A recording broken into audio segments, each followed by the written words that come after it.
Mark my words, William Spanner.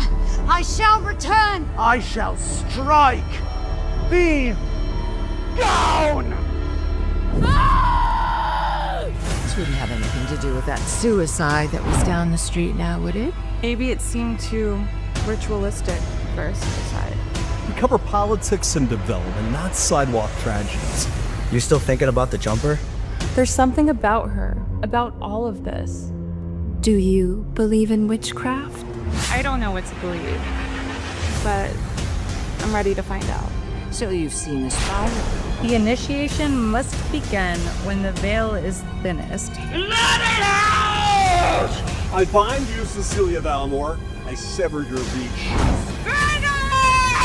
Maya? This is the final step. Do you think it's safe to ask them? Hear me, all you hosts gathered here. Kill everyone now. Condone first-degree murder. Advocate cannibalism. Eat shit. Well, I think we're about ready. Quiet, everyone. Filth are my politics. Filth is my life. From the whispers of the damned, deep within the bowels of hell. Welcome to Astro Radio Z. I never planned, what's it been, 2-3 years since I ended Astro Radio Z to come back and do any episodes? Like I closed that door. But the moment I heard that Dustin Ferguson was making a fucking Witchcraft movie, I'm like, oh man, I feel like it's our duty as human beings on this planet to warn the rest of humanity about further witchcraft movies. And who came to my beck and call in defense? Dustin Hubbard. Immediately in the chat, like I didn't even have to say anything. Dustin Hubbard flew in like the angel of death into my DMs. And it was just like, hey, did you know about this? I'm like, I can get you a copy. And he did. I mean, literally, and I'm not trying to talk like out of school or out of turn here, Dustin. He literally just like offered, hey, do you want a copy of this? And we could do an episode of this. I'm like, I guess we have to now. And literally within days, it was at my house. So everybody, listeners and guests alike, which I have, obviously this is an audio podcast, so nobody could see the people that are here. I have the entire full crew minus one. Our good friend, big gay horror fan Brian Kirst couldn't make it today, but I got Mark the Movie Man. Hello. Got Glenn Bittner, the master of size. Silence. That's going to be Glenn. I'm going to fool you. You think Glenn's on this episode. You would think he's on this episode, but you're not going to hear a goddamn word out of him because he's so fucking pissed off about watching this. Welcome in, Scott Davis. Mm-hmm. And then Dustin Hubbard, as I had said. So, Dustin, I want you to explain yourself. You and I, in particular, have a lot of history with the director of today's movie, Dustin Ferguson, in various ways. And before we get there, I want to reach out. This is not, I didn't pull this podcast together to have it be a shitting on Dustin Ferguson session. I've never met the individual in life. And in general, I'm not a person that likes to trash talk and denigrate other artists. Whether or not you want to consider Dustin Ferguson an artist, that's up to you. But there's definitely a lot of heat online in the low budget community with this individual because he's made, how many movies do you figure he's made at this point, Dustin? Over 200. He last I had looked, he has a trajectory of releasing a new movie almost every month. Yep. Yeah, he's about that. It's strategically every first of the month there's like a new movie that drops on his Kunaki. So it's more of a quantity over quality is respectfully the way I view it. So how loosely are we defining the word movie? That's a very good question. That's a valid and very good question, my friend, because I've always been of the mind that there's a fine line, and I know Scott, I can see you got something to say about this. You and I in particular have talked about this a lot in the past on Astro Radio Z about full moon pictures and about the sheer amount of regurgitation and reuse of footage that they've been about for shit since the 90s when the well started running dry. They started reusing all of their old stuff and putting out things that were outward showing new movies, but they really weren't. They were just like stuff that was repackaged and thrown out there. And I feel like it's hard to have a conversation about not only Witchcraft 17 that we're going to be talking about today, which I never figured we were going to talk about another one after those last three pieces of shit. And now we have like 3 or 4. There's actually 4 new movies, including this one that are going to be coming out. Dustin Ferguson has a MO in which most of his movies are questionably reused assets. Like, Scott, what do you have to say about all of this? Well, and that's an excellent point, because you don't want to sound like a hypocrite. The use of stock footage has been used in exploitation for ages. Sometimes well, sometimes not. I mean, we all know the Corman stuff that we grew up with. They would recycle footage. Sometimes it was just music and like space footage. But sometimes it was like entire sections. Like if you watch the Wizards of the Lost Kingdom movies, those are pretty much tons of stock footage from their R-rated fantasy movies because it was a PG fantasy movie and they figured the kids weren't going to see those.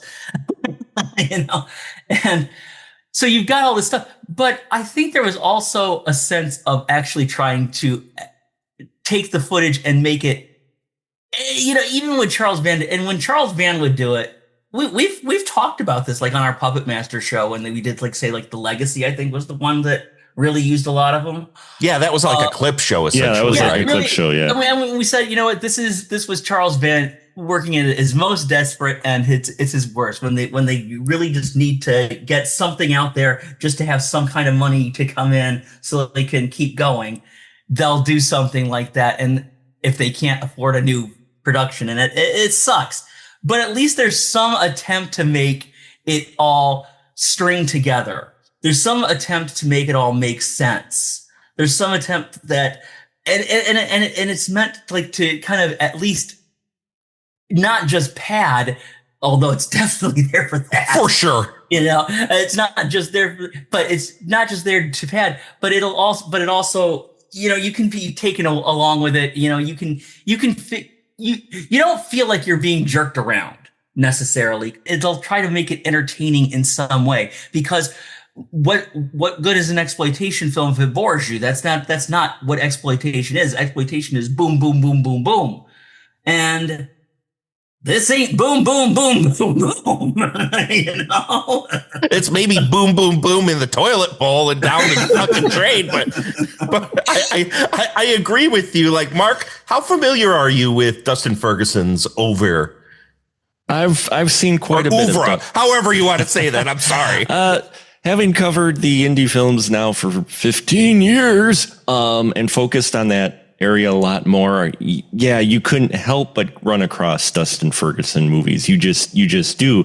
And the kind of group that has kind of orbited around him. We've had a few other YouTubers dive into the fray of making the films similar to him, like Cool Duder. He started out YouTubing, YouTuber Blu-ray reviews and all that, and he went on to started making his own films. And if you watch those, they definitely are kind of from the Dustin Ferguson type of school of use of stock footage and that. And again, I understand making a movie is tough, but I've run into Ferguson stuff, and it varies. There are some of his projects that actually feel like, there's a solid effort behind them. Don't get me wrong. But there are some of them that it just feels like, oh, I didn't put something out in the last 2 months. I need to take this video camera and go out in this backyard field and shoot something. And then I'll just get some creative, special effects in there to make it feel like a full movie. But they're rough. I mean, they vary, but there are a few Dustin Ferguson stuffs out there that have solid efforts behind them. But there's a lot of them that, you're just watching them going, this feels like just some home movie. And again, no slight. It's just the fact that he's got the reputation of putting it out. And when you hear these, when you hear the stats of people saying, oh, 200 plus movies, I'm like, yeah, but are all of those watchable? That's a very fucking good question. Outside of your guys' general opinions of the movies themselves, I think that like Dustin and I have had like personal interactions with Dustin in the past. And again, I want to extend this, and I've extended this out to every single Witchcraft director that I've been able to like get in touch with, that everyone's always welcome to come on this podcast and talk to me about these movies, talk to me about their experience with them. So Dustin Ferguson, if you're out there and somebody sends this to you and you hear this, know that you're entirely welcome to come and defend yourself and talk about this. Not that we're personally attacking you or this movie, but this is not going to be a kind podcast to this fucking movie today. I'm just going to warn everybody. This is not a good movie. but we have, in the years we have made forged a couple, I think, good friendships with a couple of the directors of these movies. Absolutely, Brad Sykes. I've had Brad him on. Sykes is a mensch. I like him. Yeah. Brad Sykes, and we've had and Mel House to this day is a dear friend who I talk to all the time. I've had Ron Ford on here. Ron Ford, yeah. Yeah. So I mean, honestly, in general, with Astro Radio Z, it's always been about celebrating low, no budget, micro budget, and obscure cinema. And even if we don't like these movies, it doesn't mean that the people that have made them don't deserve to be heard or respect given towards them. Even if we don't particularly enjoy the films, which I'm not going to like put the cart before the horse, but I fucking did not like this movie today that we're going to talk about, and I'm not going to shy away from it. But even our personal feelings aside, everyone deserves a little respect when it comes to like putting themselves out there and putting together a movie. Now, Dustin, you probably know Mr. Ferguson a little bit closer than the rest of us do. How much of like Tales Out of School do you want to talk about, Dustin, in your relationship when it comes to like independent filmmaking? I've had many interactions with Ferguson over the years. As far back as maybe 10 or 11 years. And they were fine to start off with, but I think it became known that I wasn't necessarily enjoying a lot of the content and some of things behind the scenes that are probably not kosher to talk about publicly that kind of happened over time, that it just sort of devolved, and we are where we are. I'll say this: I have never really enjoyed much of anything that he's done, but I always try and extend that same respect, because he does go out there and he does make stuff, and I would love nothing more than to watch a movie of his and be like, holy shit, that was actually really good. Yeah, I couldn't agree with you more. I really couldn't. Mm-hmm. But I knew going into this, and like it's obvious that I'm the level of fan that I am. So when I heard the announcement that he was doing this, it was literally like an anxiety attack. Like it was so unpleasant, and I'm not trying to be mean in his direction, but I was just like, like Sterling and I have had conversations in the past. Like I almost, I had the option to do 14 back in the day. I had the option to do 17 back in the day. But frankly, I'm just not going to spend, I'm not in a position to spend that kind of money to do that.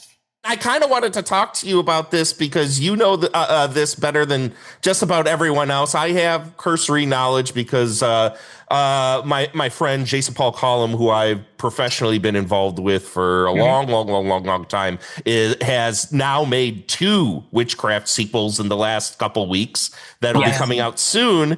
So, and that's been announced. It's out there. It's public knowledge. So I can't hide it anymore. I've known it for quite a while. I can't believe he sat on it. He just posted the crew picture on Facebook that they've got like one more week or just a little. No, they're done. They wrapped. Are they done now? They are wrapped. Okay. Yeah, Yep, he shared cast pictures and stuff now. I think today or yesterday. So. Yeah, he did.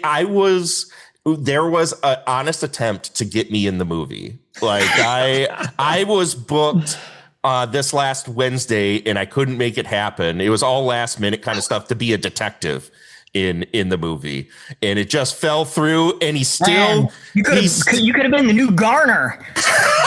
I wish. I fucking wish. He's still trying to get me involved, like in there. Watch, he tries to get me in a Zoom call somewhere in this movie at some point. You just watch. I'll still be in one of these Witchcraft movies. But anyways, I kind of know some of the backstory of how these new movies are being made. Dustin, how much of that could you relinquish of like, what is the deal that, Dave Sterling is making now with these Witchcraft movies, and now that there's like 4 of these things that are popping out there, like what exactly, why are these being made at such a high clip, and what is the cost of entry for this? Yeah, so there was a period where I've had dealings with Sterling many times over the years, and I've almost made things for him numerous times. I almost made Deadly Culture 2 Reborn for him around 2020. He wouldn't let me write the script, and he was actually going to give me money to make it. But he hired a guy to write a script, and he said, oh, maybe it'll be, X amount of characters in the woods and this happens. And then I got the script and it was like 95 pages and it was like 3 times as many speaking roles, and it was written like a porno. And it was very, I was still willing to try and do it, but then I got COVID and that whole thing went out the window. But, but that was a period where he was actually giving people money to go make movies for him. I think he got to a point where he realized he could get people to pay him to make the movies. So the business model with Dave now is very much so, I've got all these IPs. You can make your own installment. You just have to pay a licensing fee, and that licensing fee can be anywhere between probably 1.5 to 5K. When he offered me 17, maybe 4 or 5 years ago, he offered it to me for $4,000. But that included then I would have to actually budget the movie myself. I would have to pay for everything, and then he would have rights to the film. When Jerry Pfeiffer had offered me 14 back in the day via Stephanie Beaton, he told me I could basically do whatever I wanted. That this was back in like 2008. It was basically like you can do whatever you want. He didn't care about plot, characters, nothing. It just had to have. You don't say. Yeah, it just had to literally have a sex scene, I think, every 7 to 9 minutes or something like that. And the sex scenes had to last for at least 2 to 3 minutes.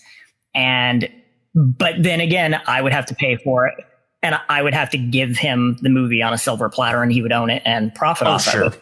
So it's like that makes sense. There's to me, there was no benefit to that. So, but I know these newer people, like when Ferguson did 17, I don't know what or if he paid, but I'm sure he was hired because Dave knew he would get a product made and made quick. And there would be something to get out there because Dave has wanted to revitalize the Witchcraft brand for a while. He's focused so much on things like over the years, Camp Blood and Things, and now newer shit like, Zombie Chronicles and, Deadly Culture. I have even talked to him about even doing a Crystal Force 3. Oh my God. Think about how many times Crystal Force has come up in various movies. Yeah. Jesus. So like he has offered me that as well, but I just feel like it was not worth what he was asking for. no disrespect to him, but you can pay to make a movie. And this new Witchcraft movie, he does own the rights to it, Ferguson, for the while. He has, I want to say, exclusive ownership of the film for 3 or 4 years, where he can sell it, exploit it, do whatever he wants with it, and it doesn't revert back to Dave for a few years. And I believe that's probably the same deal that Andrew Pearson has with 18. I could be wrong, though. I know that is the deal that he had with the dude who made Camp Blood Christmas. That guy actually owns the film for X amount of time before Dave can actually sell it. So if you have the money, you can contact Dave and say, hey, I want to make Witchcraft 21 or whatever. He offered me a while back. He offered me Camp Blood, Witchcraft, and Crystal Force 3 as like a combo deal, and he'd cut me a deal. But I'm like, I just no. I don't have the money to be fair, for movies like that, that is a fairly fair deal. You're only paying like $1,000 or $1,500. Very minimal. You get if you were right, like 3 to 4 year window. That's the only window you're ever going to have with these kind of movies to make any money. Anyway, there's no long term like residual kind of structure with these kind of movies. Once they get out there, they're forgotten about very quickly. So you better get your money while you can get your money. That's why they're constantly churning out something new. So honestly, if you think about it from a logistical standpoint, that's not an awful deal. No, not at all. No, hearing that they get the exclusive rights for a few years, that makes a ton of difference. Yeah. Big time. I would love to get. I'm sure it'll be very easy for me to get Mr. Jason Paul Collum on the horn to say, because he never shies away from talking to somebody about himself. If he tells us he's too busy, he is not. I'll get hold of him.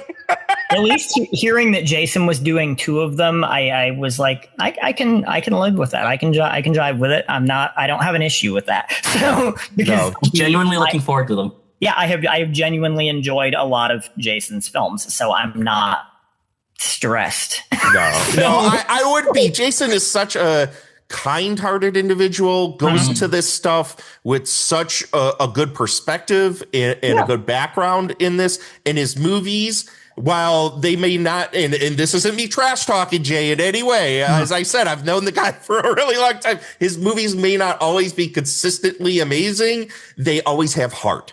So I'm excited to see what he's got, and maybe I can get him on the horn for this. But funny enough, my history, and I felt like this was important for us to get through this before we actually sat and talked about this movie, was that I was introduced to Dustin Ferguson back in 2010. When Jason Paul Collum and I made a documentary. I was the editor and he was the director, and went out and shot all the stuff for the documentaries that lived on the Scream Factory DVDs and Blu-rays for the Slumber Party Massacre movies. And Dustin Ferguson, because Jason had put out there kind of like a cattle call for anybody that were fans that wanted to make their own videos to be included in this documentary. Dustin Ferguson had made faux trailers for the movies. He made his own like Slumber Party Massacre 4 trailer that honestly, I fought to keep in the documentary. Like collectively, nobody wanted that in the documentary, but I had to sit and put my foot down and go, no, this is a fan that has gone out of their way to sit and make something regardless of the quality. We have a video of a dude that made a tabletop board game of this that looks like they shot it on their phone, and we're going to deny somebody who actually went and did a single camera multi-edit shoot on this. I fought for that thing. So I was always like in the camp of like, fucking A, Dustin, let's fucking go, boy. Let's see what you can. And I was excited when I started seeing him pop all those movies out there. But unfortunately, I think it's the consensus here, and I would love to hear everybody else's kind of experience with his movies.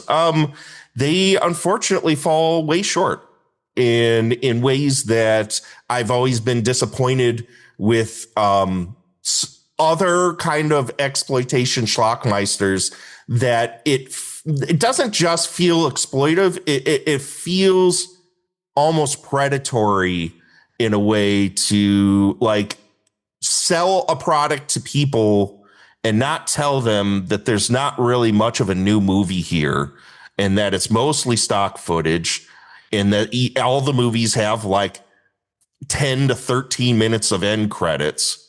And there's, I could go on and on and on with the Dustin Ferguson checklist because there is a number of people that make these kind of movies. But unfortunately, my problem with a lot of his movies are that there's all this overabundance of stock footage. There's always 10 plus minutes of end credits. The audio's mostly atrocious. There's almost, especially now that he got a camera that shoots in log, there's zero to next to none color correction involved in any of these movies.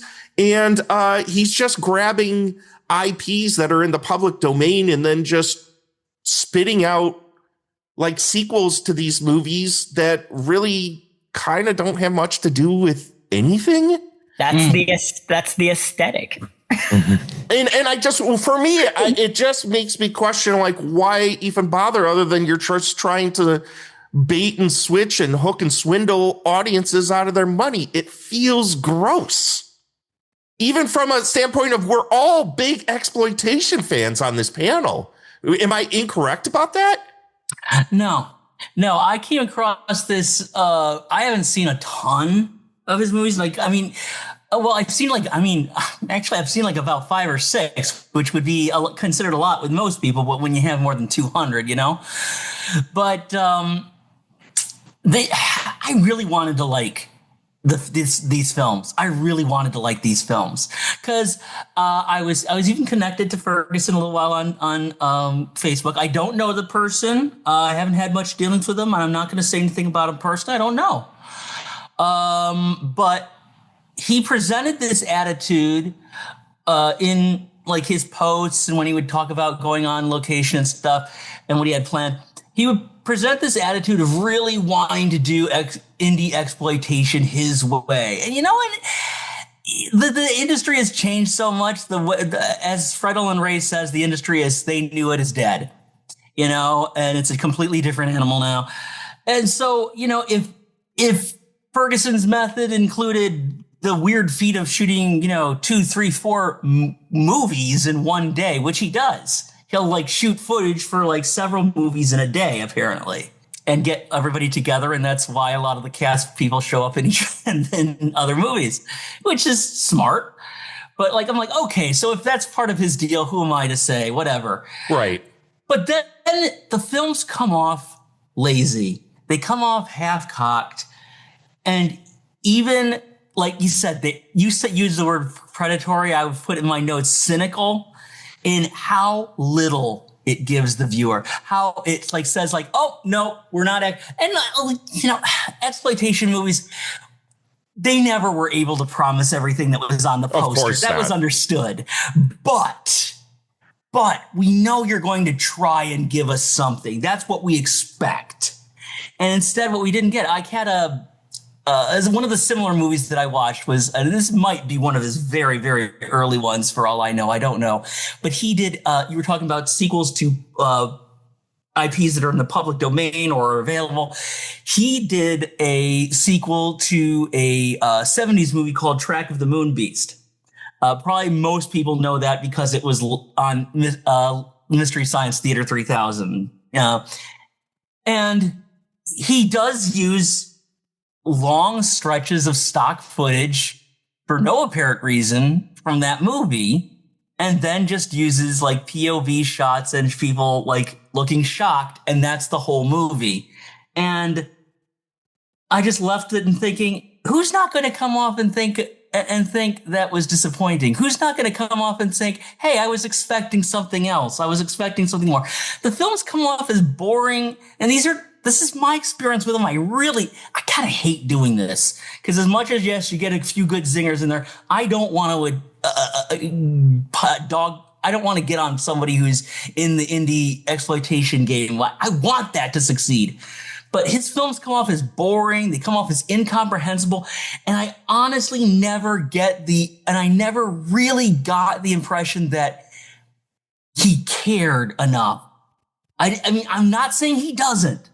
I'm saying I don't get the impression that he does. My impression for it, Scott, is that the concern is more about getting a return financially than it is actually delivering anything that the audience wants to see. Because my big thing with like getting these IPs, like he did a remake of Spider Baby, and the last one I really watched was he did a remake of The House on Haunted Hill, in which I would say a good percentage of that was him reusing, because he did it in the form of his, if you were watching, like, what was that, the WNUP holiday show? It was done in that, where you're watching a TV broadcast, and it's like a bunch of anchors that are talking to professionals, and then one anchor's at the House on Haunted Hill going through to debunk what's going on, and they had commercials in between. He literally used the same 5 commercials at least 10 times throughout this to space that out. Oh, come on. The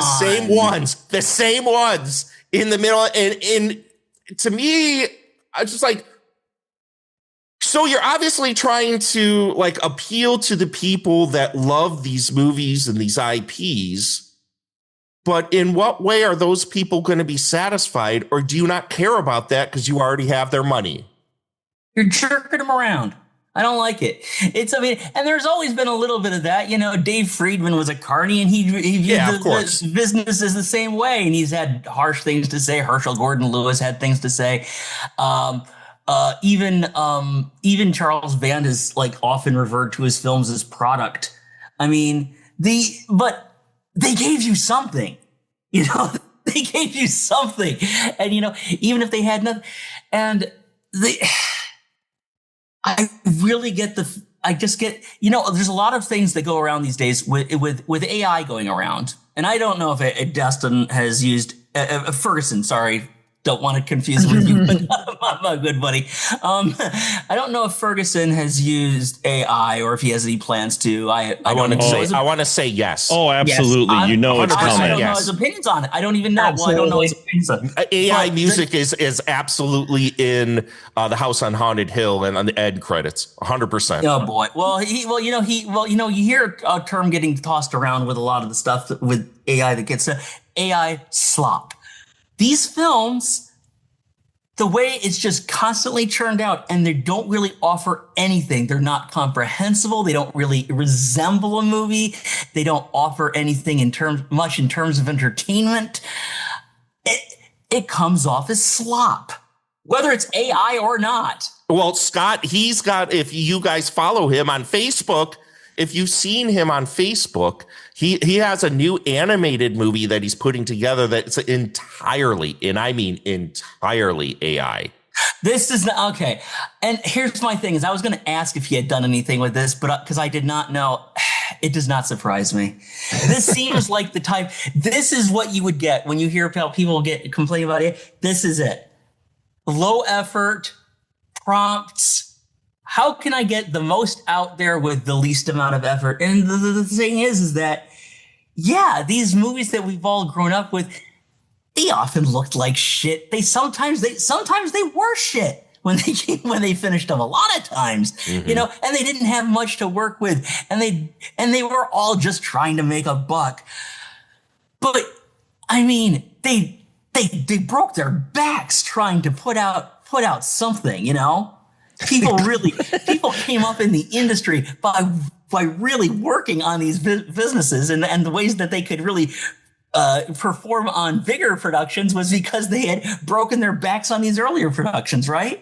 You don't get that with these. This is just low effort, and yeah, I don't vibe with this at all. I don't think I think it comes off as cynical. It comes off as slop. And after this many movies, and I knew that I hadn't seen Spider Baby or House of Haunted Hills remakes yet. I know I kind of lost track of him around the time he was starting to make the Spider Baby one, I think. And how could you possibly keep up? There's like every month a new fucking movie. It seems like that's coming out. Like saying like, oh, this is what and I remember him saying at the time, this is the one that all the other movies are kind of training for this one. Is that this is the one that I have been meaning to make, and the other ones were kind of my film school until I got to this one. And well, I mean, I don't know how that movie turned out, but obviously not, because he's turned out dozens, if not dozens and dozens of movies since then, and they're the same. There's no sense of progression or evolution. No. In the filmmaking. It's just the same slop that was being made a dozen years ago. And if you have a better skills, then you should really apply them. And I really want to see him make a movie, because I hear the plot of some of these movies that he has, and I'm like, oh, I'd love to see that. But then I see the movie, and I feel like I've been, fucked in the ass again. You've been hoodwinked. You've been bamboozled. Non-consensually, I should say. So Glenn, I got to ask you, because you've been a very patient and wonderful guest and very quiet. What do you have to say about these kind of movies? Have you ever seen any of his movies? And in general, when it comes to like these movies that rely a lot on regurgitation of things that don't necessarily have to do with the movie you're actually watching, what's your opinion on this shit? What? Oh, sorry. Yeah, exactly. I was doing something not related to the podcast because I figured it would fit. I have seen a couple of them. I don't remember much about them other than, how could you? my sheer lack of enjoyment. This. I got so confused watching this one where I kept pausing. I'm like, did I fall asleep and miss a scene or 30? Because where'd this fucking demon come from all of a sudden? What the fuck is going? Who is this guy? I have never seen this person. What? That was pretty much all I said for 90 minutes is what? No. What? And I lie, it wasn't 90 minutes because I watched this on 1.25 speed. So, because I just could not, after about 12 seconds, I'm like, yeah, I'm not sitting through this thing at regular speed. No, and I applaud you, because nor should anyone. Mark, you got something to say? Glenn, I don't understand why you didn't follow. I can't believe you, because there was no witness, no ID, no motive. I mean, there was no witness, no ID, no motive. How much of this dialogue too was repeated? I mean, I'm watching this going, how much was this even scripted? It's no wonder I was confused as much as Glenn, because at first they don't even give the implication that she's dreaming. So you jump into clip show mode, and that's the way you're showing your main exploitation elements, is using the sex scenes from other films. Well, let's hold up a second. Let's get into the movie itself, and let's tell the audience, because this is a podcast where people are more than likely, I would say like 99.9999% of the people that are going to pick up this podcast have never heard this movie, have never seen this movie. So I want Mr. Dustin Hubbard, Witchcraft superfan, and all around good gent. Can you please describe to the listeners of Astro Radio Z, what is the quote unquote plot of Witchcraft 17, The Initiation? Anyone who's seen Silent Night, Deadly Night 4 Initiation will already know the plot, because it's literally a scene by scene crib of that movie. Oh, God, it is about a journalist, I guess she is, who I think so, is yeah, investigating a suspicious suicide that is randomly, she thinks, is connected to the occult for some reason, even though there's no evidence to that. And she meets a bookstore clerk who is an ancient witch, and they want to use her for some kind of ceremony that I don't understand what the purpose of was. But luckily for the lead actress, her boss at work was Will Spanner, who was apparently moonlighting as the boss of a magazine or a journalism department or something, because apparently he stopped being a lawyer. And wait, is that who that was? Disbarred. That's supposed to be Will, her boss. Oh, I didn't even pick up that was supposed to be Will Spanner. I never even. Oh, you didn't figure out Will Spanner was in this movie because he was literally in it for 30 seconds? Yeah, it's crazy because I will say this from a creative standpoint. I think that it was interesting that in the flashback sequence in the opening, he used two specific performers, and then in the modern day stuff he used completely different performers. So I thought it was interesting not using the same person for the 1600 stuff and then for the modern day stuff. But I thought that was kind of like the point of like the rebirth of these spirits over and over and over again, correct? That being said, though, I think that, and it's not me I'm not trying to sound like a cunt or anything, but I think that there's a general lack of knowledge or understanding of the IP because Will exists during the witch trials and is there to burn Cecilia Vallimore at the stake, when in reality he would have been an unborn baby in his mother's womb who was also being burned at the stake. So the timeline just doesn't really add up. I think it's interesting to have him be living across numerous lifetimes and fighting evil and whatever. But it didn't really make sense because he shouldn't have been born yet, but he was there, strapping 20-something-year-old dude burning chicks at the stake. And I'm like, okay. I thought the plot, like that element, was extremely clever. And I was like, okay, this is interesting. I kind of like what this is. But mind you, you don't figure that out because the goddamn first 10 minutes of this movie is a goddamn lady mashing fucking berries and then the longest fucking text scroll outside a boarding house. It was 2 minutes of berry mushing, then a full minute of someone narrating what was on the text on the screen. And then, we don't get any type of actual witchcrafty stuff at all until 43 minutes into this hour and 10-minute movie. Well, I don't know. I think it started out by showing what witchcraft is really like by showing just some depressed woman in the middle of the woods playing with some dirt and stones in real time. I think that's fairly accurate. So I want to do this before. Yeah, I want to do this before we get too far down the line, because if my listeners don't know this, I know all of my guests know this. I am a video editor by trade. This is what I've done for almost 20 years at this point. And the moment I got done with this movie, I digitized it and threw it into DaVinci Resolve because I needed to fucking know how much of this movie was actually a movie, like new footage, as opposed to all this ancillary bullshit in this movie. And let's get down to it. This is literally, I have fucking DaVinci Resolve. Let me see if I can share it with my guys, because I could give you actual time coded times of how long this bullshit is in this movie. Because I feel like it's very important for us to sit and talk about this, because this is the fucking problem with these Dustin Ferguson movies. And if I hate having to warn people about these movies because I feel they're all a grift.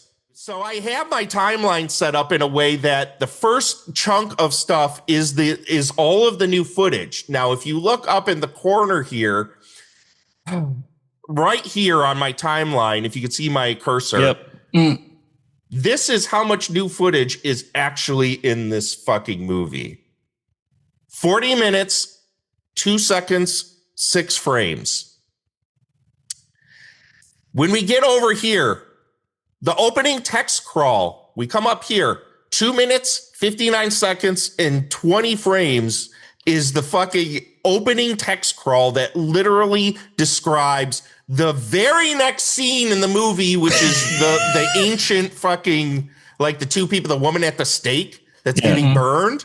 That scene alone goes on for 5 minutes and 3 seconds and 18 frames. The text crawl is so superfluous. It does not need to exist. Okay, so let's go forward. There is, I know this is minutia, but bear with me, folks. 3 minutes and 55 seconds and 11 frames of the intro credits. of this movie, which has the best photography in the entire movie. Honestly, I did not mind the opening credits of this film. Then, for those of you out there that were worried that this movie would not tie into the Witchcraft series, there is literally, and I am not fucking joking, there is over 14 minutes and 19 seconds. Let's take a look. Hold on a second. I want to make sure that I'm correct in this. Okay, so just shy of 8 minutes in one chunk, and then 5 minutes and 15 seconds in another chunk of footage directly ripped from Witchcraft 12 through 14, right? Yeah, I think so. Yeah, I think that's where they're from. There's some from 10 and 11 in there too. Yeah. Okay, so maybe I'm wrong. 10 through 13, because it's like from Ron Ford's to Mel House's. Yeah, there's a little bit of 15 in there too. Okay. So, which I didn't even realize until I saw, I think who's it, the redhead detective that turned, I forgot her name, but anyway. Yeah, Lutz. Lutz. Yeah. Right? Until I saw Lutz, I didn't even realize, but I was like, this footage looks, I'm like, oh. Yes. Sterling owns the rights to 10 up. So of the ones that he owns the rights to, I think it recycles footage from all of them except for 14 and 16.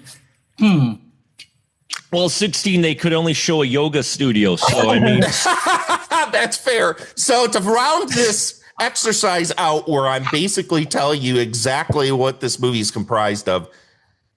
And this is, to me, probably the most egregious thing. And I've complained about this since the fucking Full Moon days when they would pull this shit with like Ginger Dead Man. There is 10 minutes of end credits. And most of the credits are like the same name. The slowest fucking end credits I've ever seen in my life. It's like trying to watch the minute hand on a clock move. Yeah. And then what I loved about the end credits is I sent the message to you guys. There's literally a point where it pauses and then it rolls again. It paused for a few seconds and then it rolled again. So tell me, folks. Okay, so I've said all of this, and I'm going to stop sharing my screen now. I've said all of this because this goes back to the point we were talking about before, where you're buying an IP to make another installment. I mean, based on what Mr. Hubbard has told us, this is the 17th installment in a franchise. You're looking to potentially appeal to that audience to make easy money.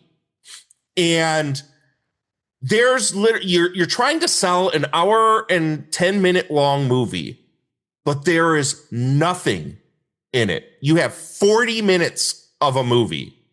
40 minutes of a movie. Who's that appealing to? Because even in that 40 minutes, nothing fucking happens. I was going to say this entire fucking movie. This is what we waited 9 years for.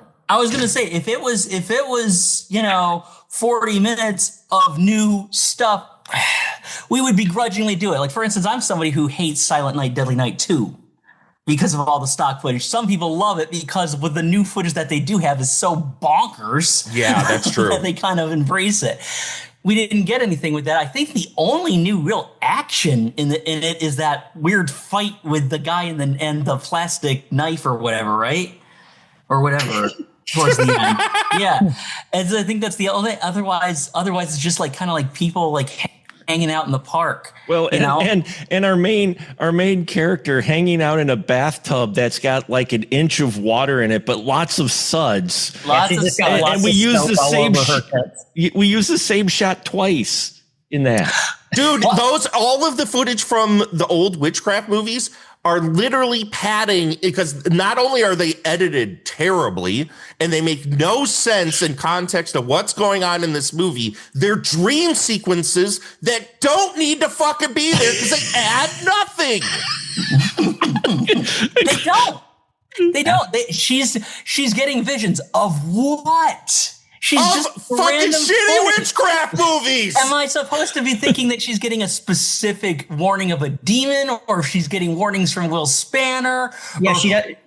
She doesn't realize she's dreaming of her boss's prior exploits. Oh my god!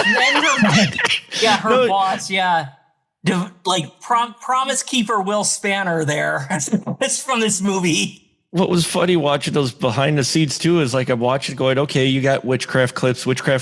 Why are there titty vampires here? We don't need to. How linked do they have linked to this story? They don't. Just think about that. How bad is a movie when you have to utter the phrase, "We don't need titty vampires"? Exactly. No truer words have ever been spoken on my podcast, Mr. Glenn Bettner. I'm pretty sure people showed up to casting. He's like, okay, folks, here's the script. It's a little dark in here, so I have to use candles here. So let me just see if I can show you what we got here. So, oh shit. Well, that's okay. We'll just figure it out. It's on fire. I'm sorry, guys. You got to make it up as we go. And I didn't pay my water bill, so that's total amount of water we can have in the tub because it's whatever we can carry in from the well outside. So. This is a wonderful visual gag for a podcast. You motherfuckers are going to make me edit a fucking visual podcast, a video podcast out of this goddamn thing. Don't burn your house down for Witchcraft 17 there, Glenn. I mean, we're being very animated by this and whatnot, but honestly, this entire movie, and let's get to the verdict before we go into the real breakdown of this movie, this movie, to me, when cut down and we see what it is, feels like a fucking grift.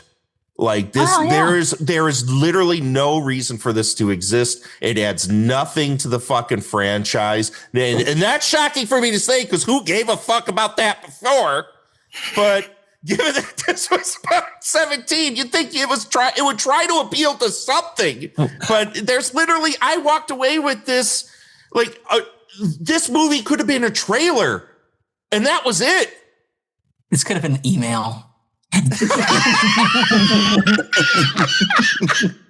Mark, what did you walk away? I want to go down the line because this is how I do my worst movies ever podcast, to give the verdict before we really dive in, which I don't know how much more we can talk about with this movie, but we're going to try. Oh, there's plenty to talk about, but no, you're right. Oh, I have lots.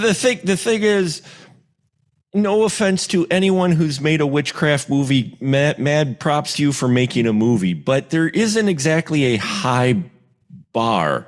You could come up with some semblance of a actual story, and people would probably be okay with it if you added, made it a newer story.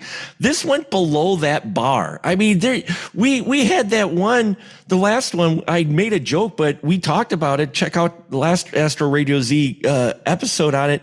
It was literally in a yoga studio for most of it. There are people doing yoga and talking in there with bad lighting and that, but they shot new footage at least in that one. In this one, the new footage doesn't make sense. And I came away with it going, this added absolutely nothing. It just made me want to watch the other witchcraft films, because I'm like, this had no story and it's so abrupt. It's like stock footage, dream, bathtub, stock footage, dream, bathtub.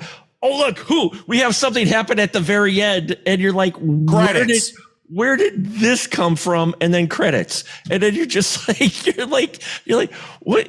I feel like I watched some kind of concept film that was intended to be like a pitch deck for an actual movie. I mean,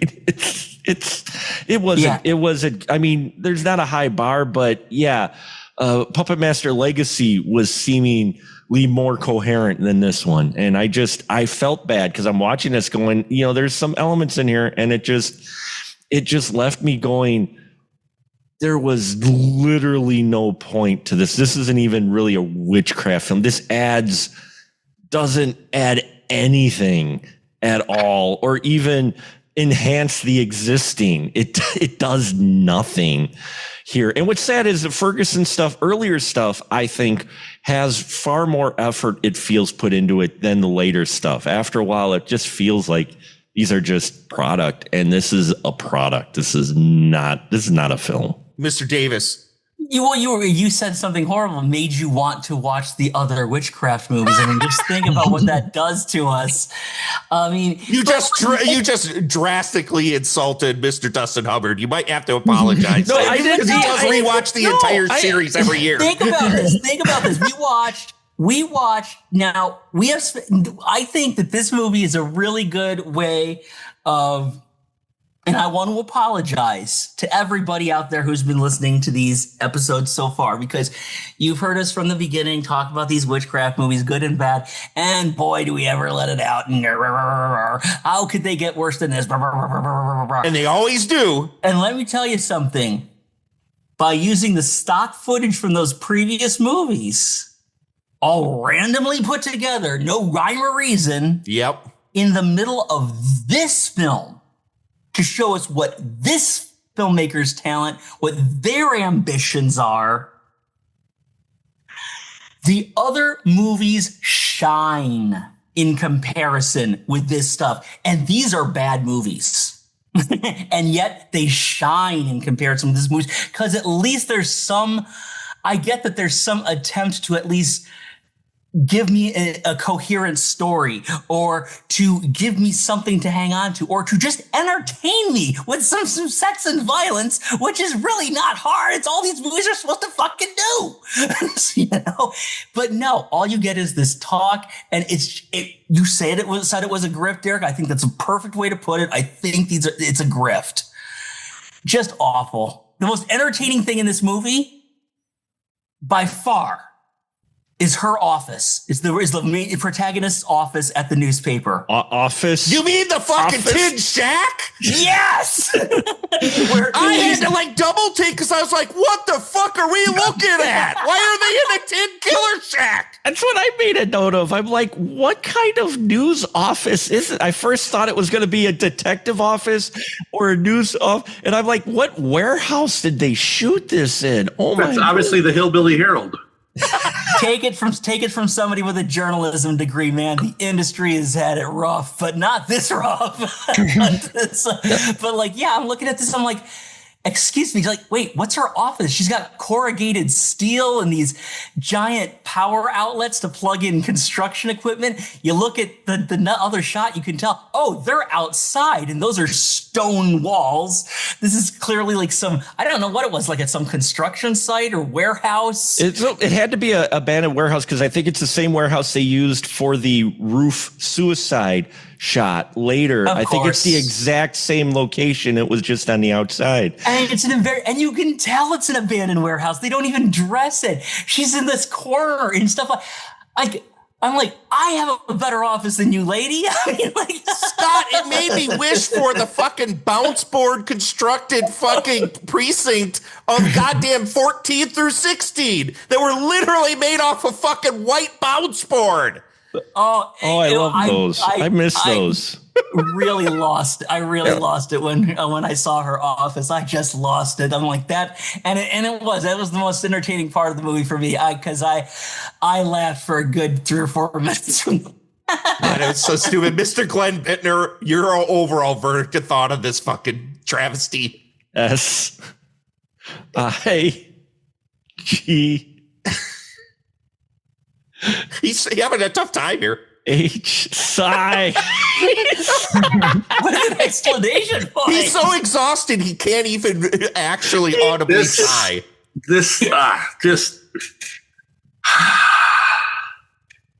I don't even know I have words to talk about how. Okay, I'm going to be 55 in about 3.5 weeks, and I have never wanted part of my life back more. And mind you, I spent 14 days in the hospital last year. This was worse. A worse use of my time. It was, it just, nothing makes sense. I can't even say it's a fever dream. It's like a fever shit. It's like he got sick, shit all over his fucking bedroom, on the walls, and then just said, hey, I can connect some dots here. And there we go. And you're like, what the fuck? Did you have corn? Because that's pretty much it's so bad. It's just so freaking bad. You know, I think what you need to do when you actually release this is you need to cut some clips from other Astro Radio Z episodes and just put them in here for no fucking reason. Just arbitrarily. Just put in some Puppet Master shit, you know. Astro Radio Z, the initiation. Yeah, the initiation is just padding. It's all just padding. Maybe a shot of you in 2 inches of tub water with a bunch of suds. With my titties hanging out. Yep. And then you know, 15-minute intro of credits where you just really slowly scroll Scott's name and then Dustin's name and then my name and Mark and then you. And then probably scroll all the same names again because you have to fill in the time. So yeah, it's just, I mean, I'm used to watching some less than stellar shit when I show up for Astro Radio Z, and this might very well. It's not might. This, in as far as I'm concerned, this is the worst thing we've ever watched. Mm-hmm. The fact that the porno episodes we did. I love those. The cut the shit porn episodes where you took out all the sex scenes and all we had was the dialogue part. Those had more coherence and continuity than this does. Holy fuck, dude! I left Mr. Hubbard for last because I wanted a pure unadulterated. I wanted to get everybody's opinions because Mr. Hubbard is the super fan, the ultimate Witchcraft super fan, sir. When you sat down and finally watched this, mind you, I'm going to reveal to everyone, they already know if they've been listening to these episodes anyway. You revisit these every single year and watch the entire series all the way through. Christ almighty. Every year. And so, Dustin, you are a genuine fan who knows probably more about this series than just about anyone on the planet. That's amazing. Mm-hmm. When you sat and finally watched this, put aside your grievances with Mr. Ferguson and sat as a fan and watched this movie, please let me know, what are your unfiltered thoughts and opinions on this thing? Going into it, I was already afraid just because of the fact, not even just knowing who had made it. I knew that for kind of timeline perspective, I believe it was announced around May that he was going to be doing it. They shot it in July for about 2 days. And wow, what a shock. And it was available to purchase on October 1st. So the trajectory of time between announcement and release is a mind-bogglingly tight window. So that didn't bode well for me. I love a good bad movie. I love shitty movies, obviously. Like, I love Witchcraft. I'm not going to sit here and tell you that, you know, I think some of these are like fucking high art. They're not, you know, they're like good bad movies to me. And I think it's a tall feat. And I say this with the utmost love because I know a few people that are in this movie. So not trying to be disrespectful to them or anything, but it's a tall feat to go into a movie like this that is the 17th installment of an existing franchise, and it end up being the least good one. It gave me kind of a flashback of, like, because I'm also a huge Saw fan. It reminded me of sitting down and watching Spiral, and I'm like, fuck, like, how did we get this terrible on the 9th one? There's some really bad ones before that. Holy shit. Like, watching this one, I was like, fuck it. I feel like Witchcraft 9 Bitter Flesh is like, it's like Schindler's List. It's like, it gave me a new appreciation for ones that I don't overly enjoy as much. Like, I love, 1 and 2, 5, 6, 11, 12. I like that he's naming all of them. He's just going right down the road. And you guys, you're like, these are just numbers. Like, I surprisingly remember quite a few. I do remember a number of those earlier ones. Like I said, for sure. But I will say that, like, there are ones like I don't overly love 4. I don't overly love 9. All due respect to Mel, I don't overly always enjoy 13 or 15. Mel wouldn't fault you. trust me on this for not liking it. Mel's a stand-up guy, and he has always been very honest and blunt about the existence of that movie, even when he'll talk to me and call it the albatross around his neck. Yep. I mean, he made a whole fucking movie, In-Betweeners, where he really went into it, exercising that one. And, you know, I'll say this too, that, you know, all love to Mel. I mean, he for years told me, he's like, I have loads of witchcraft shit I don't want. I'll send it to you. He never did. And then maybe late last year, I got a package from Mel House, and it was literally all the raw footage from Witchcraft 13. Oh my God. Wow. I own okay, so I have a few things, because over the years, Mel has sent me packages of stuff from Witchcraft 14 as well. Or 13, I mean. Yeah. Yeah. So I thought I was only the raw footage. I actually have all the footage. He wanted that like it was like a curse. It was like the fucking Ringu tape. Like he didn't want that in his fucking house. He had to get it out of his possession. Yeah, I don't even know if I should say that out loud or if it's legal for me to own it. But you know, it's not like I can do anything with it. But it's like I have all that. So it's like, you know, there are ones that I don't overly love, but this movie made me appreciate the ones I don't love a little more. I think he did some things interesting with it. Like I said, you know, the two different pairs of actors for the past and the present. I think there was a smart choice to have a specific lead villain for once again, because so many of the recent previous ones, there is no actual villain. There is no quote unquote strong lead nameable villain.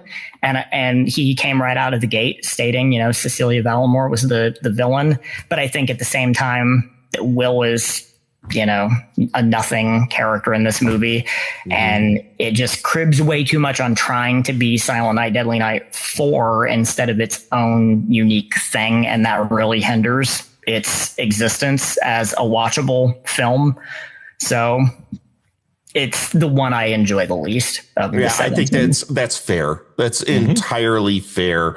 I mean, I always want to say some positive shit about anything that we're watching, because we've spent all the time in this episode so far just being really fucking negative, justifiably so, because this is a horrible piece of shit. But honestly, there were a few things in this movie that kind of got a smile out of me. Like there was that scene where we break in after the movie honestly does not start until the 20-minute mark. Yeah, pretty much. Yeah. And then it starts on this dude getting fucked by this hot chick, and he gets killed. And that shit made me laugh so hard because it's so awkward and so weird. In the way that Dustin Ferguson forces the nudity into this movie. Well, that was stock footage too. I was going to say that's the stock footage of the ending of 15. When the is it? Yeah, that was the ending of 15. Yeah. God, I didn't even recognize it. It's not new footage. You need to put more into your little Da Vinci or whatever there. I didn't even realize that. Oh my God. And I was actually surprised. The nudity, you're right, because she wakes up from her dream immediately afterward. The stuff. Oh my God, I'm looking at the timeline right now. You're right. The stuff in the tub, and also when she gets kidnapped and they toss the thing at her. Those were actual nudity that was shot by Ferguson, I believe. But because it's our main character, but all the other sex, all the other nudity is from other movies. Yeah, the only fresh pair of breasts in this are Ivy Smith's. Yeah, holy shit! Now that blows my mind. So folks, that brings us down to 38 minutes, 42 seconds, and one frame of new fucking footage in this movie. Can you please tell me, is there anything else that's fucking from another movie in this? Because man, that just blew my fucking mind. I guess I didn't remember those movies. You know, what's funny is I was getting the positive. I mean, they start something. You can tell they start with the idea because you have that suicide. And why I was joking earlier about the dialogue, they literally repeat it like 3 times. No witness, no ID, no motive. But yet they suddenly come up with the idea that it's a ritualistic suicide. There's nothing set up before that. There's no evidence of that. But at least they were trying to do some kind of like semblance of an actual story in here. And the bits and pieces we got, I actually kind of enjoyed. I just wish it was like connected better, because we get 10 minutes of them just hanging out in a park with a book club. And we get these other scenes that you've got a story in here. I like the implied concept of what they were going for. Here. I agree. Yeah. All those scenes, like going and meeting the people at the bookstore, and then the meetup with like the ladies at the park and stuff. All those are literally cribbed scenes from Silent Night 4. Oh yeah. But at least it was like, I was like following and going, okay, I kind of like where you're going with this. You don't even realize it's an initiation, even though the subtitle says initiation, to like almost, 50 minutes into the movie. But still, there is a concept of an idea in here. And I liked that. If that's a positive, is the fact of, I like what it feels like they were intended to go for. It's just that everything around the execution and everything of it, it gets buried to where you're like, I wish there would have been more effort, because I kind of like where you were going to go with this, but that's all we ever get is the idea in here of what you're trying to imply of what's going on. What's actually presented to us is not what you're kind of going for, I think. It's never fleshed out. Like nothing's ever fleshed out, because again, and I hate to do this, I'm sitting and looking at the timeline, so I know what's going on in this. The first fucking 4 minutes of this movie is a lady in the woods mashing berries. And then the next scene in this movie, which literally lasts for 5 minutes, 3 seconds, and 18 frames, are two people yelling at each other back in the medieval ages or like pioneer times, when he's about to burn her at the stake. And that is like predicated by a fucking text scroll that describes the same fucking thing. So at that point, like, we're talking, that's 9 minutes of like story that literally goes nowhere. Mm-hmm. So the story theoretically starts in modern times with a bunch of random people committing suicide all over LA, tied to this lady who's this reporter who works out of a fucking tin shack that she thinks this is her big break and is going to go out there. And where does she go? She literally wanders and happens upon a suicide. And it's a barely put together footage, obviously right outside of the place, like Dustin had said that the previous scene was. And then she just goes to a goddamn bookstore, and that's all that happens is she talks to people in a bookstore. Mm-hmm. That's the fucking movie. Like, there's Will Spanner. Let's talk about Will Spanner. He's in this movie. He does nothing. He saves the lead actress, and he just kind of jumps into the scene out of nowhere. He just said, well, that scene jumps out of nowhere. It's like literally, you're having flashbacks of Witchcraft 7. It just cuts right to the mid. We cut like halfway through this, whatever this action scene is for the ritual. We like cut like, meanwhile, and we're already, it's halfway through whatever they were going for. And again, I like the ideas that were presented in here. That I actually thought was a positive. I'm just like, please give me a little bit more of what you're getting, because I kind of get what you're trying to throw down, but it is not there visually or anything. It's like, I know what you're getting at, but it's not being presented well. It sounds, because we come off, because you'll hear me now, and I'll come up with some wise ass remark or something, and you might think that I enjoy this. I don't. I especially don't enjoy criticizing people who are in the indie exploitation scene, which is a dying scene. I want people to revitalize it. I want people to do it. But I can't be even as nice as that, Mark, because I don't see any skill. I don't see any attempt at it. I don't see any attempt to present something entertaining to the viewer, aside from the footage that the person has randomly put together. So I think it just comes off as a cheat. I really do. I think the whole thing comes off as a cheat. I don't think there was a lot of care put into this at all. To say nothing about the lack of resources, which you kind of take with the thing. I don't think there was a lot of care put into this. Well, when you shoot it for 2 days, you kind of get what you get, right? If that's what the shooting schedule of this. But you can still prep for it and try to do something and just present something that's coherent and something that's entertaining. I mean,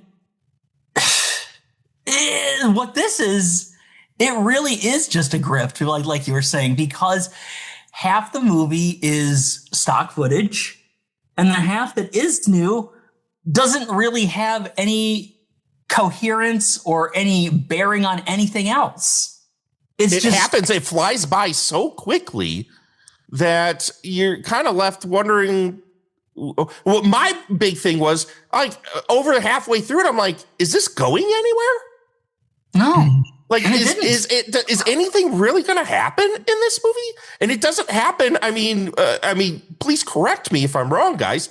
Until the last 4 minutes of this movie. Mm-hmm. That's when something meaty actually happens. Yeah, you get one scene in there where suddenly our reporter is now vamped and going after a kid, or someone's going after a kid. That was the bookstore lady, wasn't it? Oh, that was the bookstore. Maybe that was a bookstore. One of her coven members. Yeah. Oh, right. Bookstore. Just coven. Random kid. Why are you doing? There was no setup, or she just. Oh, look, a kid, and now I'm going to, and that kid is just like. That seems hilarious because she's like, "Oh, do you like chocolate?" That's my favorite. That's my favorite. No, what's better about that is the kid. She asked the kid his name, and they must have. This must be some. This must be some crew member's kid or something. They just decided to put in a movie because she goes, "And what's your name?" And he goes, "Jeffrey." He says it in the form of a question, like asking someone, is my name Jeffrey? There wasn't time for a second take. I really feel like the night before they started shooting, he just injected heroin directly into his balls, started watching some of the Witchcraft movies while tripping the fuck out, fell asleep, woke up every now and again as it's playing through, and then eventually the movies ran out and his TV switched over to You've Got Mail, and he got this bug in his ass of there's got to be a bookstore in this thing. That's what it was missing. It was missing a fucking bookstore. And that's what it is. It's just, if it's not a grift, it's one giant week-long hallucination, or 2-day long hallucination that he was having while filming this because, motherfuck. What I love too in here is I think it was new footage, but at one point our group of female, our coven, goes into this bit of dialogue about men, like this almost like, hey, I'm giving you this message now, and I'm like, what movie is this? Because I'm like, suddenly she's going on about men, how they've treated women and that. And don't get me wrong. It's just like, I'm like, I put a quote in there. I'm going, there's wokeness in my exploitation. What the I was looking at it. I'm like, okay, these gals are supposed to be the bad guys, but they're kind of right. Because she's like, women, we need to take control of ourselves and our own bodies and not let anybody else do it. I'm like, fuck yeah. Yeah, go, you know what? Go kill that kid. Yeah. Well, that's what I mean, though. It's so out of left field, and these are supposed to be the villains, and she's giving this speech, and I'm just like, you're making valid points, but how am I supposed to feel about it? You're supposed to be the bad guys who are pulling this reporter into your coven, and what is this? Why is this here? She should be seduced by all that sort of like feminist man-hating bullshit that they're spewing. And then I love when the one girl just looks at the lead and she's like, "Do you believe in witchcraft?" And I'm like, I mean, it is a thing. It's like, why wouldn't you? I don't know. Like, maybe I don't believe in the idea that it works, but like, right. Like, it made me, for some reason, like being a huge Full Moon fan, it made me, it reminded me of a scene in Witch House 2 Blood Coven with Andrew Prine. There's this great shot of him in the trailer where he's looks into the camera and he's like, do you believe in witches? And I'm like, man, if only it could have been delivered with, Andrew Prine's gusto, because it just falls flat and eats pavement in this movie. Man, I wish I could have duped you guys and switched out the file and it would have been fucking Blood Coven. I wish we would have watched that movie instead of this. That movie's That's a great movie. That's a great movie. Yeah, it's an awesome movie. And if you could get a hold of that DVD, the Lunar Edition DVD from back in the day, it's amazing. I still have a DVD of it. I still do. That thing's packed. To round this out, because I really don't know how much more we got to say about this thing. Going back to like what we were talking about before about like just throwing this together and not really caring. Let's talk about the final scene in which they conjure up a devil at the very end of this movie. For 10 frames at a time. Just for 10 frames at a time. But the devil is absolutely AI generated. Mm-hmm. Completely. I didn't know if it was regular CG or AI because no. Oh boy, that is absolutely AI generated demon that was had an alpha on it and tossed over top of this sequence. So great. I mean, I'm of two minds when it comes to this kind of thing. As a working professional, I think in general, the public is duped far more than you realize about the pervasive use of AI in just about everything that we see.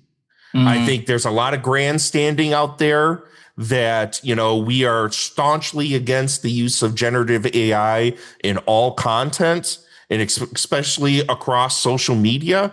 But let me tell you, it is used so pervasively and not disclosed that I think you would be shocked. So when you see overt uses of it, obviously it's easy to revolt against it. But there is even more salaciously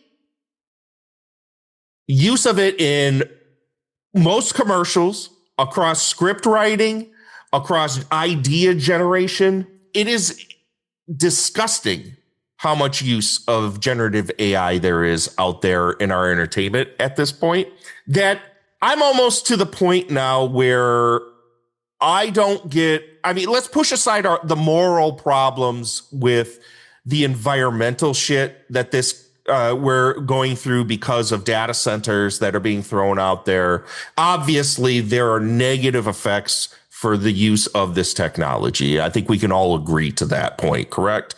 But its use in creative art, is it really that much different than the use of like plug and play shit that we've seen in exploitation movies across the board for the last 20 to 30 years? That's a question I want to throw out there to you boys to round this out, because honestly, we started this conversation with the fact that we already see Dustin Ferguson is leaning heavily into the use of generative AI in his work, to the point that he's actually making a full animated generative AI film.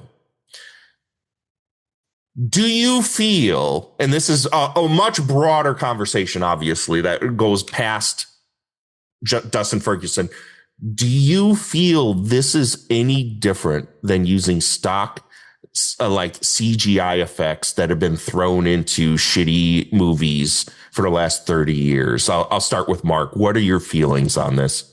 See, and I've been back and forth on this for a while, because for a long time, I've posed this question to many indie filmmakers, and I've gotten a swath of different answers about AI.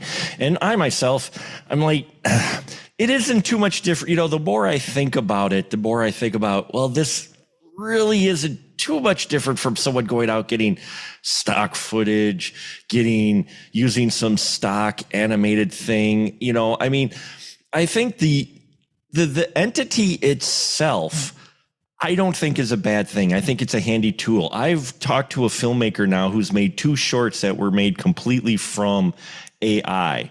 And the second one they did, which was a World War I story about an indigenous sniper in World War I who nobody talks about, but is an actual real character. And I watched that and I was really blown away by it and going, yeah, there would be no way he'd ever have the budget for it. And I look at it and I go, man, and I've had other people say, yeah, it is a tool that's going to be used regardless. And so I don't think its existence itself may not necessarily be bad. It's how people are going about either creating it or using it is so careless that I think that's where a lot more of the negativity comes in, or the hesitance for me to really enjoy it comes in, is the fact of is how it's where it's getting some of its resources from. And like you said, the external things that thing causes. So it itself isn't really any different than the tools we've had over the years. It's all of it around it that I have a problem with, if that makes sense. Yeah, absolutely. You know, I completely agree. Mr. Hubbard, what do you feel?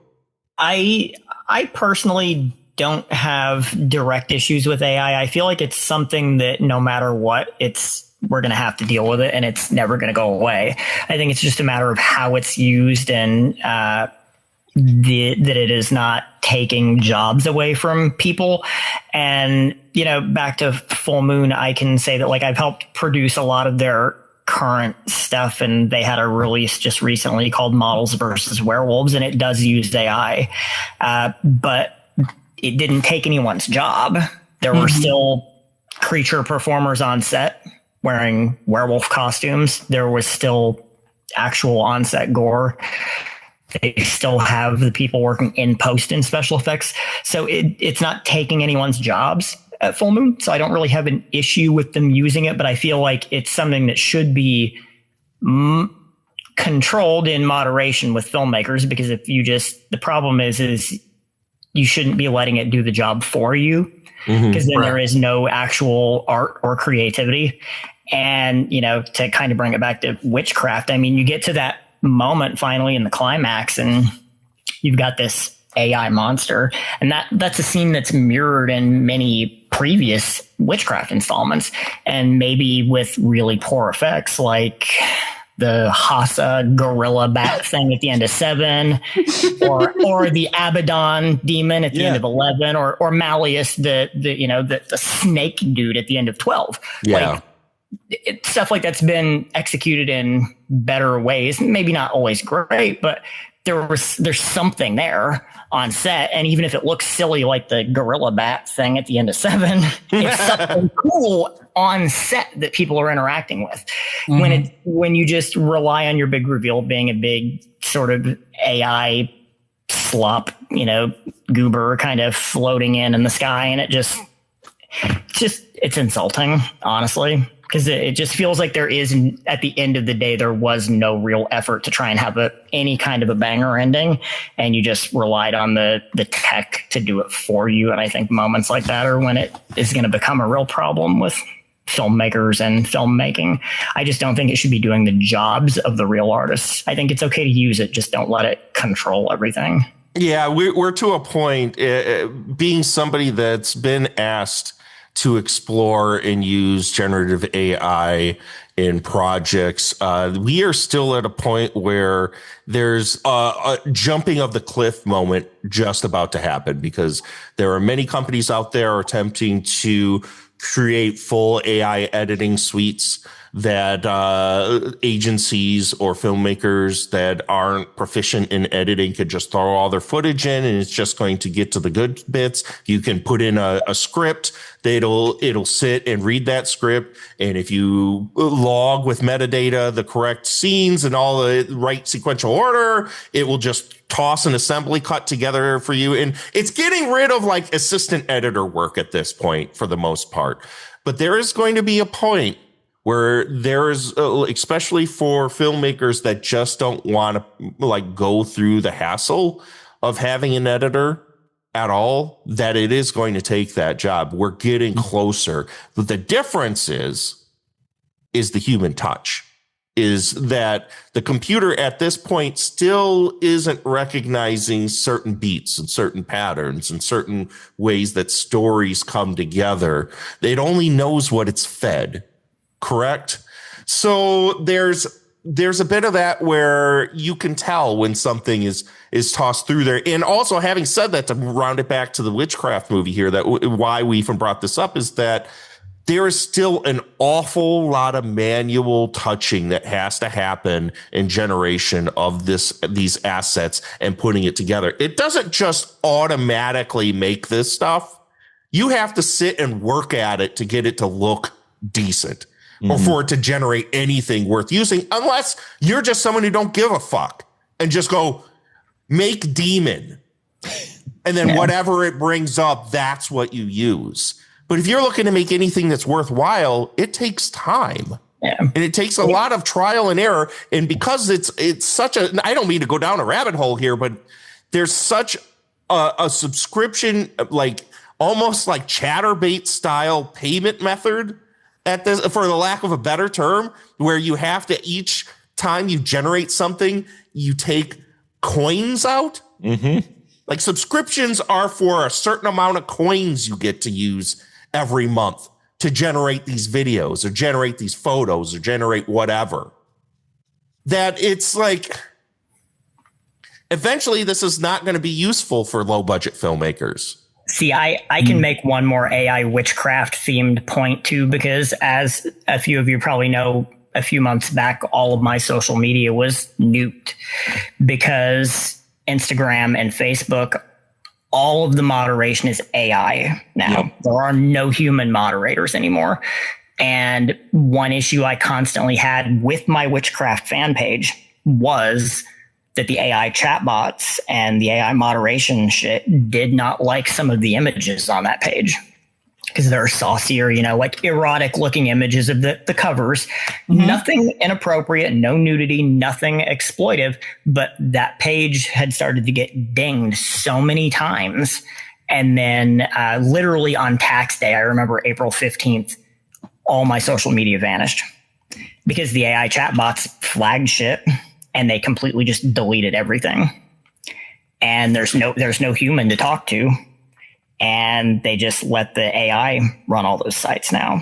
So Witchcraft probably actually killed my social media. Hey, Glenn, do you feel we're on the precipice of seeing a generative AI Witchcraft movie in the near future?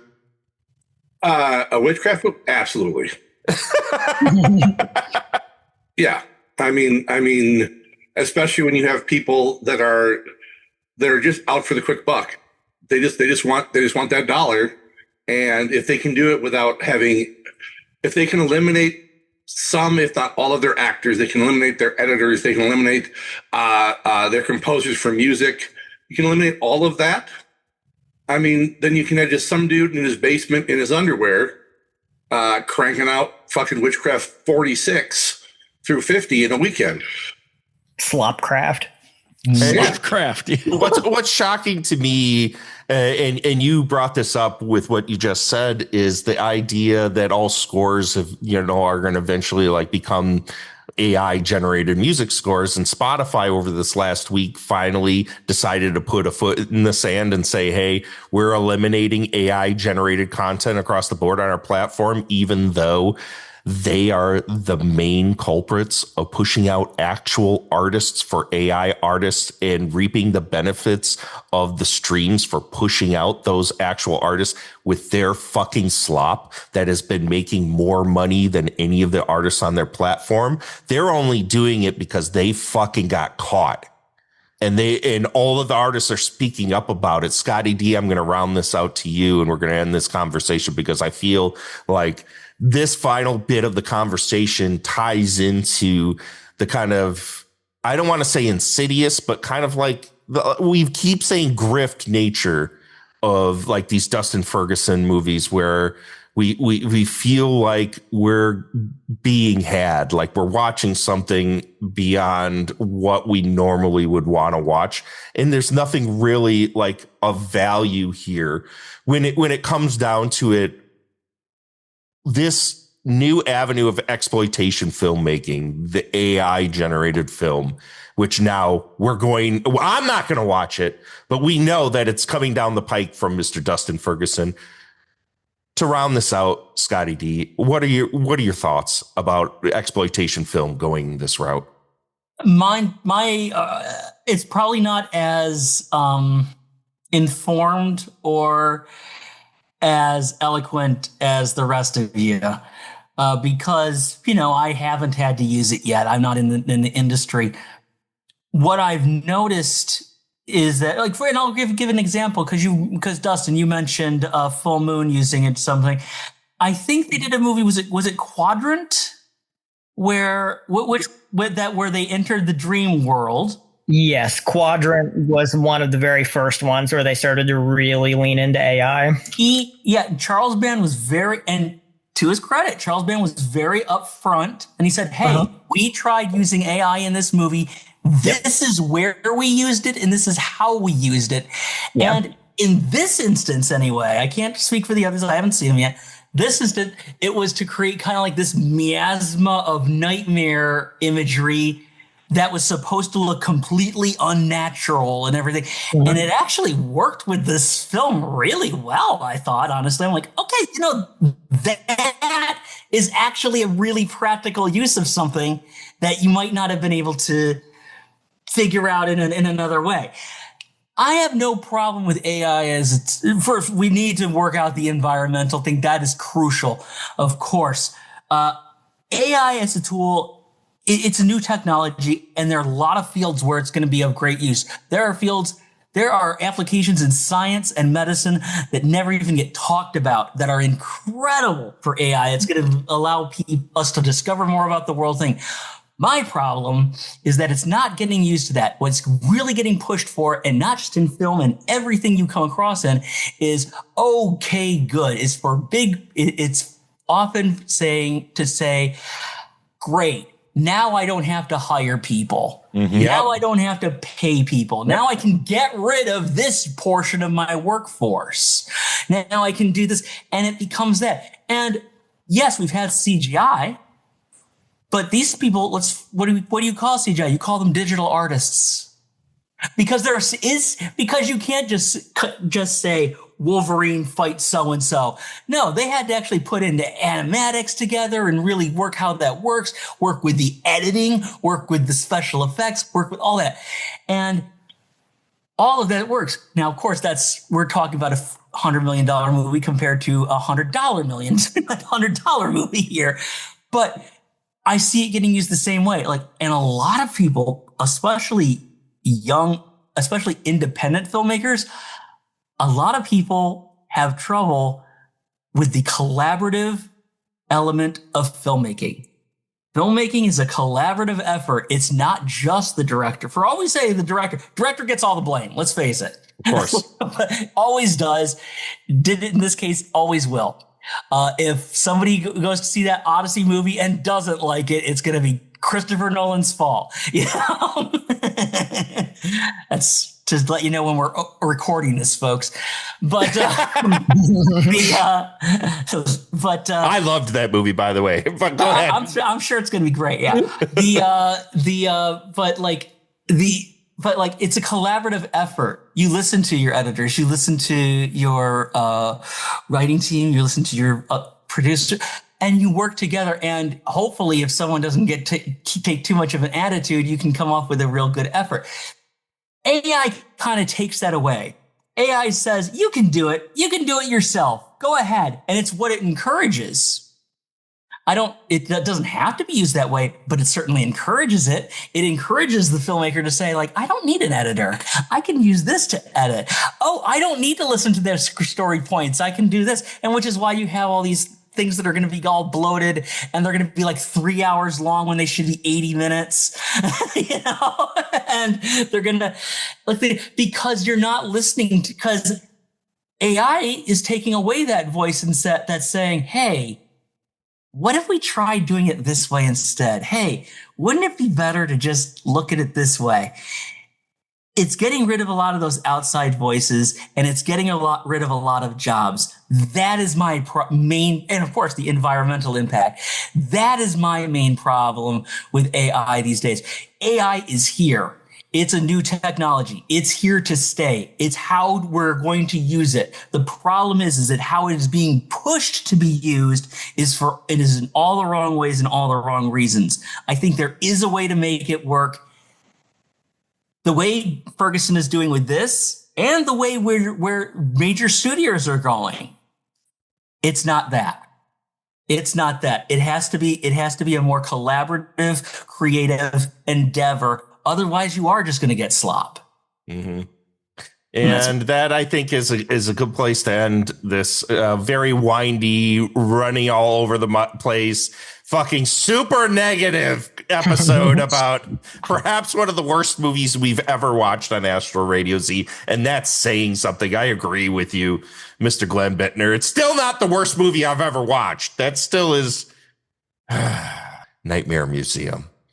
But you can go over to my Patreon, and for a few schmeckles, you can listen to me do an episode on the worst fucking piece of shit I've ever watched my entire life. I think I want to. What's that? I think I preferred my Nightmare Museum to this. Actually, I think I've seen that. Oh my god! No.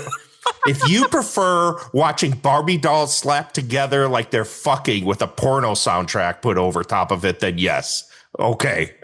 All right, I would, but maybe I haven't seen this.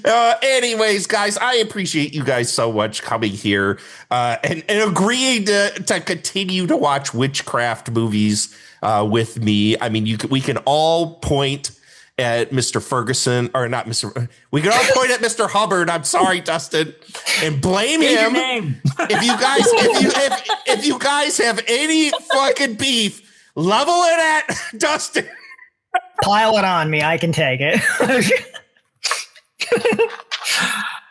Wow. You can cut promos, do whatever. No, I love you, Dustin. I appreciate you, brother. And I appreciate you guys coming in and doing this episode. And just a warning, there are 3 more coming.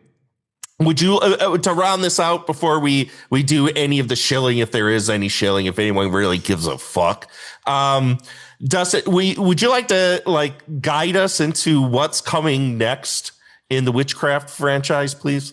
Yeah. So currently, it's funny because we're in a time where there's 3 of them that have been in various stages of production. I feel like part 18 is still shooting at this exact moment.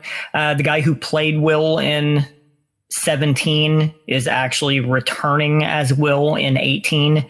He and his wife, Andrew and Carissa Peterson, they actually licensed part 18. She will direct it. So she'll be the 3rd female director for Witchcraft. Parts 3 and 6 were also directed by ladies. So she'll be the 3rd female director, called Witchcraft 18, The Lantern of Light, which will star Andrew and Sandy Johnson from the original Halloween, who played Judith Myers, will have a part. Eric Roberts will be in it because, of course, he is. Eric Roberts is in everything. Kato Kalin will be in it. Holy shit! No! And Lisa Wilcox will be in it. Whoa! Well, she's been kind of getting around lately. I mean, she's been in some Mel House movies. Yeah. So Lisa, the interesting thing is Lisa Wilcox is playing Garner. So wrap your brain around that. So I don't know if she is a different Garner or if they're doing the same thing they did with Lutz, and Lutz was a man and then became a woman. I don't know if they're doing the same thing with Garner. I hope so. But I really hope so. She is playing that. Yeah. And then 19 and 20, obviously, will be coming from Jason Paul Cullum, and will star Brink Stevens and Judith O'Day and another handful of some of his regular players. Yes, absolutely. I'm going to bring up, because I know he announced the titles on I was going to say it's Witchcraft 19, Our Father, and Witchcraft 20, 40 years later, I believe. Yeah. Are the titles. Yeah. So, and he actually has release dates strategized. I'm not sure what Andrew is doing with their film, because I feel like they're still shooting it, and he is trying to plan some type of theatrical release for it. Oh, wow. So get the fuck out of here. That's ambitious. I saw the post this morning. I think in 2027 is Mother, and then 2028 is 40 years later. Yeah, I believe that's what I read on Jason's I read that too. Facebook as well. Yeah. Well, I'll give you. First of all, I'm definitely looking forward to Jason's movies, and also, I mean, okay. I mean, I'm happy they're taking ambition. They're showing some ambition with even the 18. I'm glad someone's showing some ambition with it, and go on. Let's see how it goes. Yeah, respect to the plan Jason's doing too, with doing two of them back to back. I'm very glad that they won't be released simultaneously, like 14 through 16 more, because I think it'll help 19 to get it released and let it breathe some, and then you can drop 20 a little later. I think anytime you release more than one sequel simultaneously in an IP, you're really crippling the later ones, because if people watch the first one and it sucked, they aren't going to watch the next one. Admittedly, though, I don't believe there's more than like maybe a 5-6 month window between the release of the two of them. So, I mean, having said that, I agree with you completely, but there isn't much of a window in between the release of the two that I read, at least. Still a little breathing room, at least. And you don't need as much breathing room as you would with, like, say, like a theatrical thing with a big push and everything. You know, if a movie gets released, you just watch it. You don't have to make a big plan for it. You don't have to really plug it. So, like, you don't have to spread them out by like a year or more. 5 or 6 months is decent, I'd say. Yeah. Well, listeners, so you have at least another couple years of a few Astro Radio Z episodes to look forward to. We'll be back if none of us die.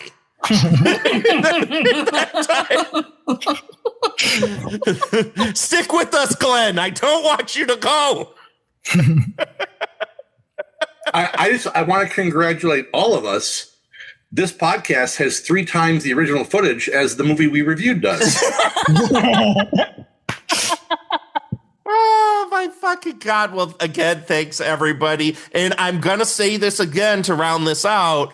Mr. Ferguson, if you happen upon this podcast and you hear this, I have a very open invitation for you to come on and talk to me. I would love to have you sit down genuinely and talk through this. If you got heat with me, because I know you do, because you've expressed that you haven't liked my opinions on some of the things in the past, please, with open arms and no attacks, nothing. Let's sit and have a conversation. I would love to hear where you were coming from with this movie, what the production was like with this movie, and debunk what we had to say about this, because I would genuinely be interested, as I have with all of the Witchcraft filmmakers, to know more about this. So please reach out to me. I know you could find me. And let's make that happen. But until then, folks, Mr. Mark the Movie Man, Scott Davis, Glenn Bittner, and Dustin Hubbard. I got it right, Dustin. Thank God. Thank you again for joining me on another one of these fucking wild goose chase episodes that we're just never going to get away from. I'm going to open it up to the gallery. Does anybody have anything that they feel like shilling at the end of this? I know Mark the Movie Man does, so I'm going to go to anybody else. Scott, you got anything? Not really, no. All right. All right, Glenn? I mean, I'm kind of tempted to just re-release my short films with a new title. Please do. And what would you call hell? Would you call it heck? No, I would call it the initiation. There we go. Heck to the initiation. Yes, heck to the initiation. All right. Mr. Hubbard, I know you always got some irons in the fucking fire. What do you got going on? I had been planning some stuff earlier this year, and then I had a detached retina and had to have eye surgery and stuff. So my plans got kind of rearranged, but I'm finishing up a script now, hoping to possibly shoot a thriller later this summer and possibly my own killer doll film by the end of the year. Nice. And people can find me on Facebook again. God willing, they don't delete me again under Dustin Hubbard, or find me on Instagram or YouTube under C-Word Productions. Sweet. Nice. Last but not least, the man, the myth, the legend, Mark the Movie Man. Please, I will give you 15 minutes to sit and chill all of your wares. All my work. No, specialmarkproductions.com for all your movie man needs. You can go links from there to my YouTube, my Twitter, my TikTok, Twitch. I started doing game streaming about a year and a half ago. A good friend of mine got me into Elden Ring, and I've been streaming that for like the end of time.